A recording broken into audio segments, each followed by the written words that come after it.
Hello everyone, so if you follow me on Instagram you may have seen that during April I took part in a drawing challenge where I drew 14 illustrations beginning with the letter P. It was a really fun challenge and I decided to use it to test out a new drawing style that I came up with. I'll put some examples of the posts that I made on the screen. It was nice to be able to finally find a way of combining drawing traditionally in my sketchbook with just a single pencil, which is a way I really enjoy working, and being able to create the end result digitally. I've always hated scanning things in. I hate doing that so much. So I was always struggled to find out a way that I could do both, but this way is really nice and really easy to do. So I'm enjoying it a lot at the moment, so I'm going to take you through kind of how I make one of these illustrations today. And I think I'm going to draw a bunch of tigers on this page and then we'll take it to my iPad and I'll show you kind of how I do that. Of course, first things first, I just sharpen my pencil. Since we're going to be pressing really hard, I end up getting through my pencil so quickly. This one was quite a long pencil just a couple of weeks ago. So first things first, yeah, just kind of decide what you want to draw. Most of the time I don't use references, but today I'm going to use some just because I want to draw lots of different types of tigers. But I'll try and stylize them as best I can.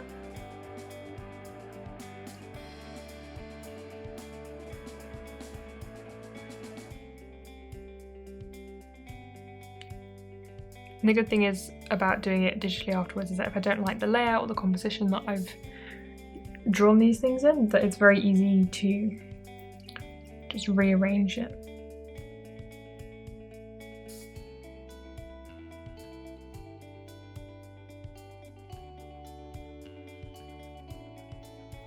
I draw so many tigers in my work that it seems weird to actually use a reference again. It's like reminding myself what a tiger looks like instead of the weird version that I've kind of made up.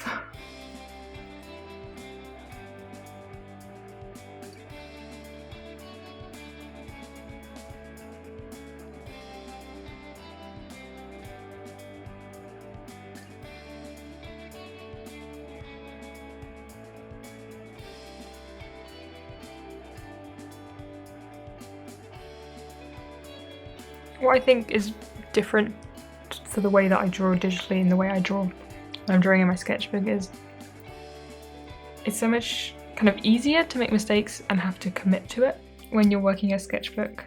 For example, like this line didn't really line up properly and neither did this one, and if I was drawing digitally I know that I probably would have gone back or undone it or rubbed it out, done it again.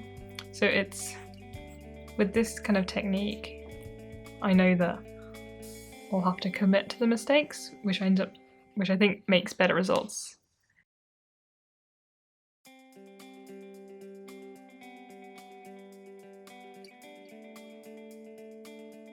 Drawing stripes with a pencil like this is so satisfying.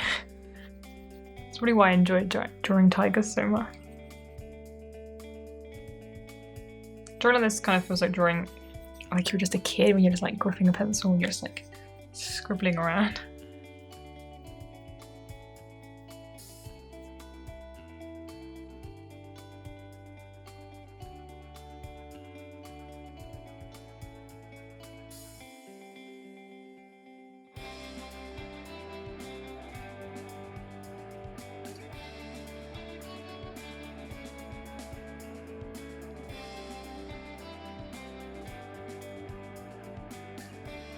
Okay, so this one isn't going that great.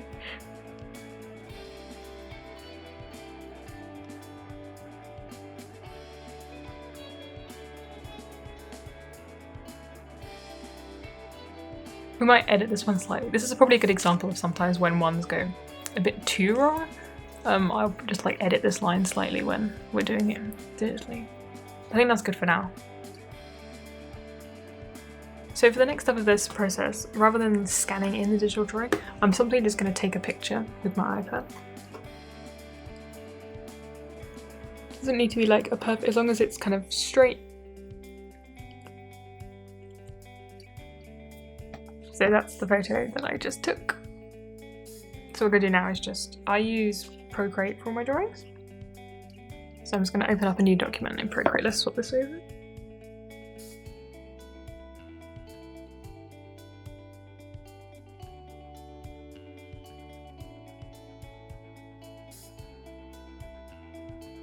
I'm just going to insert my photo, make it kind of the size that I want it, because Procreate kind of resizes things. They go a bit fuzzy sometimes, so I try and get it the correct size first time. So the first thing we're going to do is go to hue and saturation, and I'm going to turn the saturation down to 0, because this helps when editing the curves, because now we've got to try and make this a little bit like a scan. So I try and make the darks really dark and the lights really light. This kind of takes a bit of practice to like get it right, and usually I have to do it quite a few times till I get the kind of look I'm going for. Sometimes I quite enjoy it when some like dark areas, some of the dark areas from the sketchbook page come through.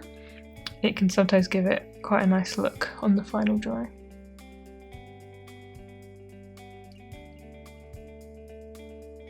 Try and get the dark areas to be as dark as possible, otherwise when we erase them you'll get rid of like some important bits. So there we go, I think that's good. So we still have some dark bits here, but if there's too many we can always like erase them afterwards. But yeah, we started to lose some of the dark areas on this one, so I'm going to stop for now. And then I'm just going to go to the selection tool and to automatic, and then click on the white, and it's actually selected quite a lot of it, but you know, you can change the threshold of it. So I'm just now going to use the pencil to kind of select all the rest of the white areas that I want it to rub out.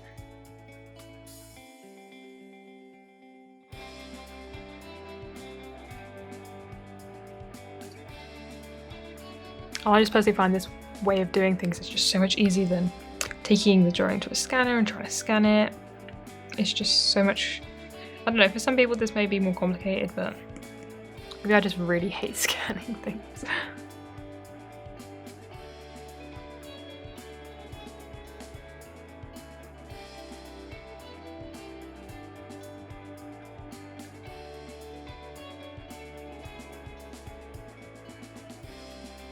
So once I've got as much of the white as I'd like to do, I just go to the eraser tool, make it as big as possible. Sometimes it's easier actually if we have a coloured background, just to see like what we've erased.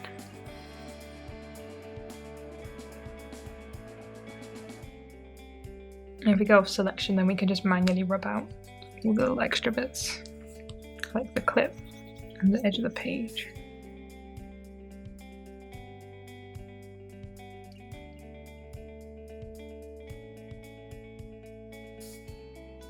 Then to make sure we get rid of all the rest of these white areas, if we just go back to the curves tool and then drag this right down to the bottom, everything will just go just solid black. So this is what it looks like once we've got the line art. I'll change this red, it's a bit strong. There you go. So what I can do now is I can just go back onto the selection tool and back to freehand. And if there's areas, for example, this one was a bit too big, I can just like reposition it. Reposition the whole thing into the center of the page.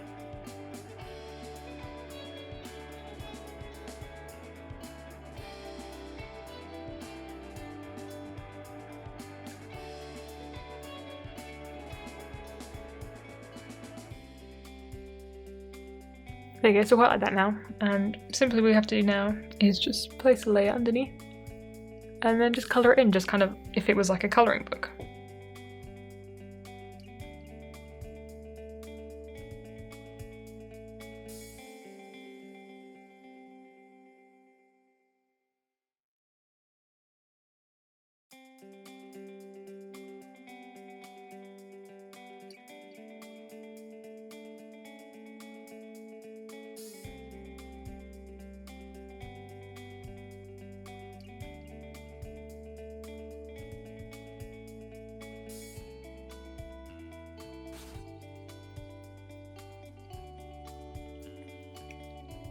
Since we removed the white backgrounds from the line art, it means that it's very easy to, for example, this line that was in the wrong place, I can just go onto the right layer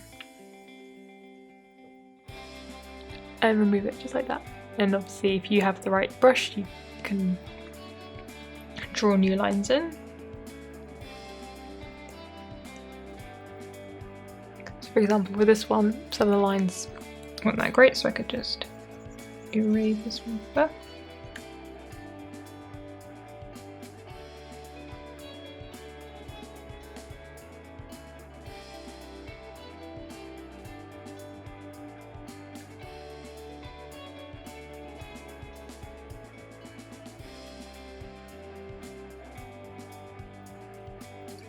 Okay, that looks a lot better now. And then just go back to my notes.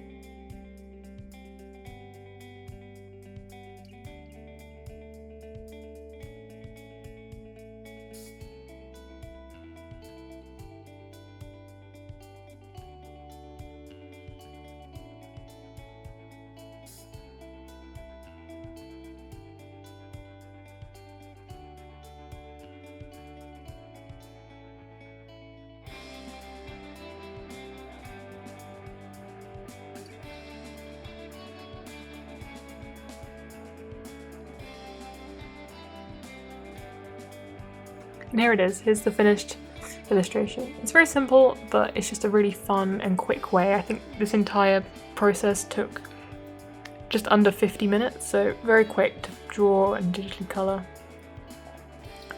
all of these very cute little tigers. I think I like this one the best. It looks very happy. Yeah, I hope you enjoyed this video and you found it useful. Thank you very much for watching, and I will see you soon.